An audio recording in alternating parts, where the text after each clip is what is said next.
All right, what I want to talk about is bipolarism being initiated by a severe blow to the head. When I went through grade school, like probably the majority of people in grade school, I, I was kind of a quiet kid, kind of stuck to myself, had one or two friends. Um, didn't connect with the girls at all, of course, in the first, second, third grade. Worked my way through grade school up until the little school that I went to went from first grade up to sophomore in high school. So worked my way up through freshman, sophomore in high school, and by that time I had started to develop my athletic skills. So I was able to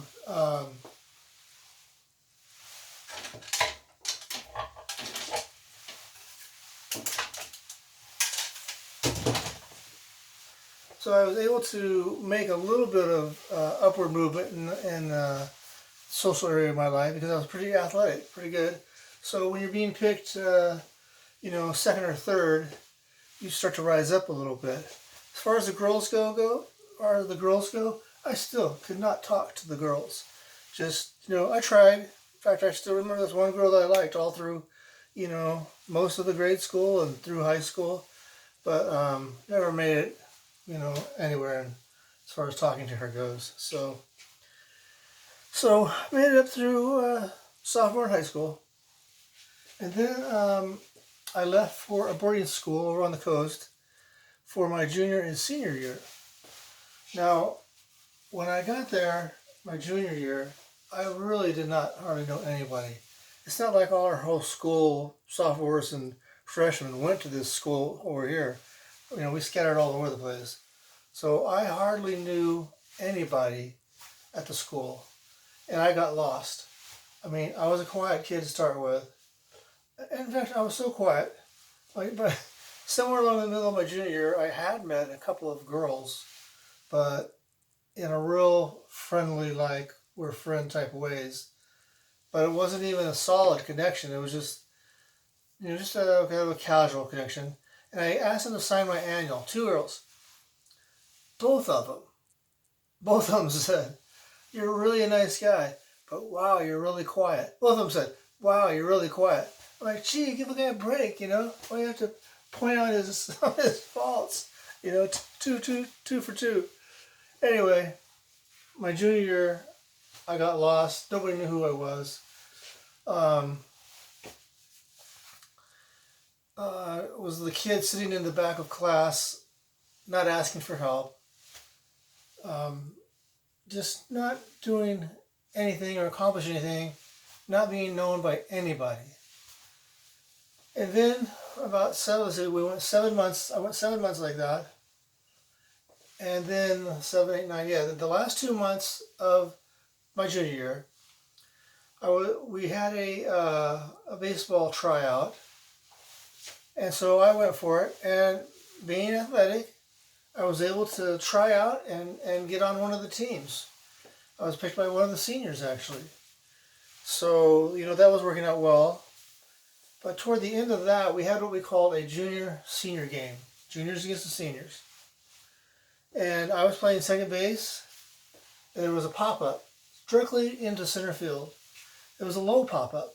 And I was running as hard as I could, my gloves extended out, and looking at that ball. I was 110, weighed 110 pounds, and 5'10" in height. So I was just a stick.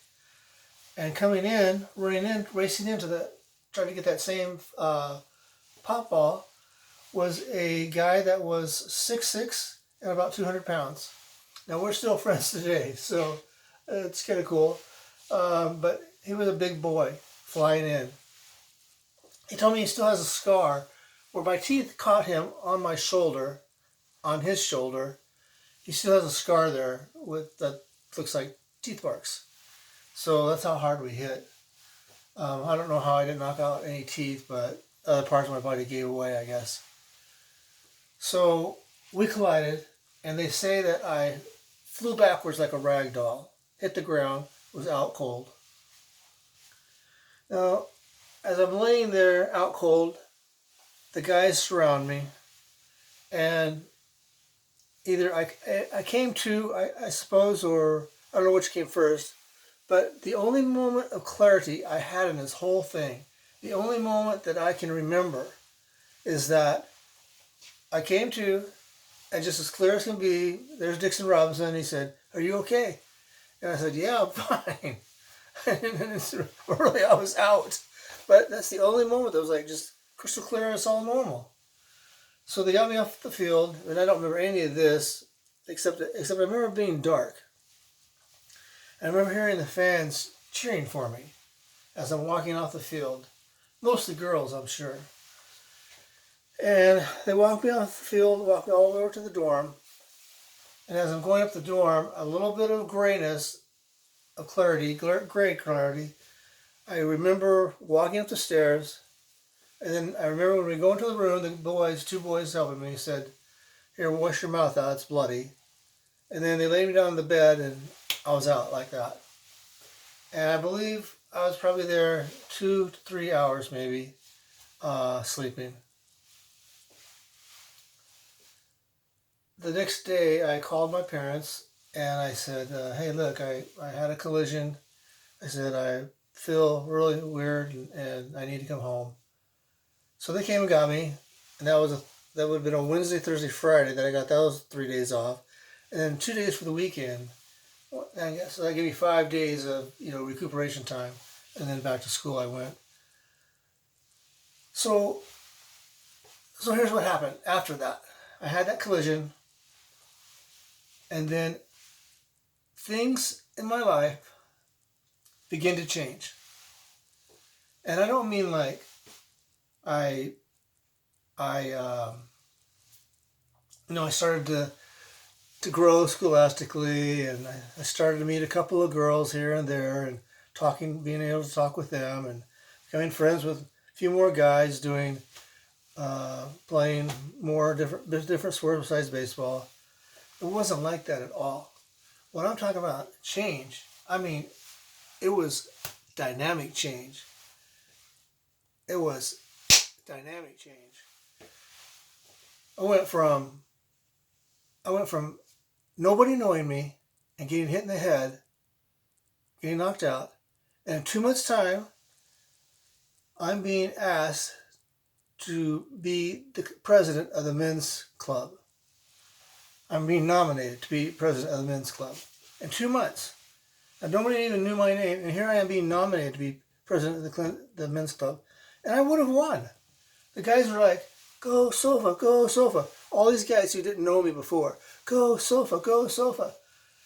And I'm pretty sure that I would have won. I stepped outside the room to be voted on like a couple other guys. But it was too much for me. Going from nobody to being president of the men's club was just more than my psyche could handle. So I stepped back in and said I decline. So, I wish I had said yes in one way. And another way I kind of understand where my mind was, Everything was just changing dynamically. My life was just changing in a dynamic way.